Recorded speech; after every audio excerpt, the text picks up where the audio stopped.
শীতে শুধু মূলো নয়, মূলো শাক খেতেও কিন্তু দুর্দান্ত লাগে। মূলো শাকের বিভিন্ন ধরনের রেসিপি হয়। আজকে আমি নিরামিষ মূলো শাক ভাজা রেসিপি আপনাদের সঙ্গে শেয়ার করব।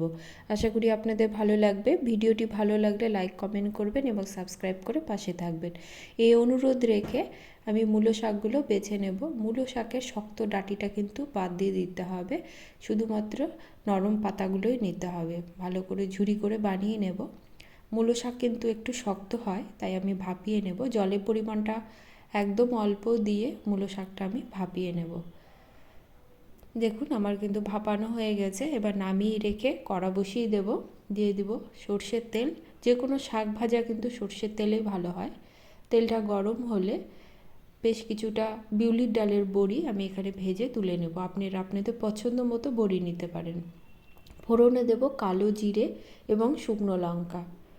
বাজারে এখন নতুন আলু কিন্তু অনেক পাওয়া যায়, সেই নতুন আলুই আমি আজকে ব্যবহার করছি। আপনারা কিন্তু পুরনো আলুও ব্যবহার করতে পারেন।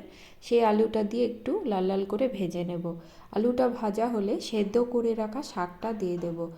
শাকটাতে অল্পই জল দিয়েছিলাম, যেটুকু জল বেঁচে গেছে সেই জল সমেতে কিন্তু শাকটা আমি ঢেলে দেব।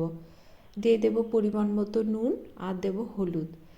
অনেকে শাকে হলুদ দেন না, কিন্তু আমি শাকে হলুদ দিয়ে থাকি। নুন হলুদ দিয়ে ভালো করে মিশিয়ে নেব। নিয়ে ঝালের জন্য দুটো কাঁচা লঙ্কা দেব। ঢাকা দিয়ে 5 মিনিটের মতো রান্না করে নেব। 5 মিনিট পরে ঢাকা খুলে দেখে নেব। দেখুন শাকটা কিন্তু আমার মজে এসেছে এবং আলুটাও কিন্তু সুন্দর সেদ্ধ হয়ে গেছে। স্বাদের জন্য অল্প চিনি দেব আর ভেজে রাখা বড়িটা গুঁড়ো করে এখন দিয়ে দেব। সেই ফ্লেমটা লোতে দিয়ে আমি মিনিট 3 মতো শাকটা ভালো করে ভেজে নেব। দেখুন শাকটা কিন্তু আমার প্রায় ভাজা ভাজা হয়ে গেছে। কতটা সুন্দর কালার এসেছে। এই শাক গরম ভাতে পরিবেশন করুন, সকলে কিন্তু পছন্দ করে খাবে। আজ তাহলে এ পর্যন্ত। সকলে ভালো থাকবেন। ধন্যবাদ।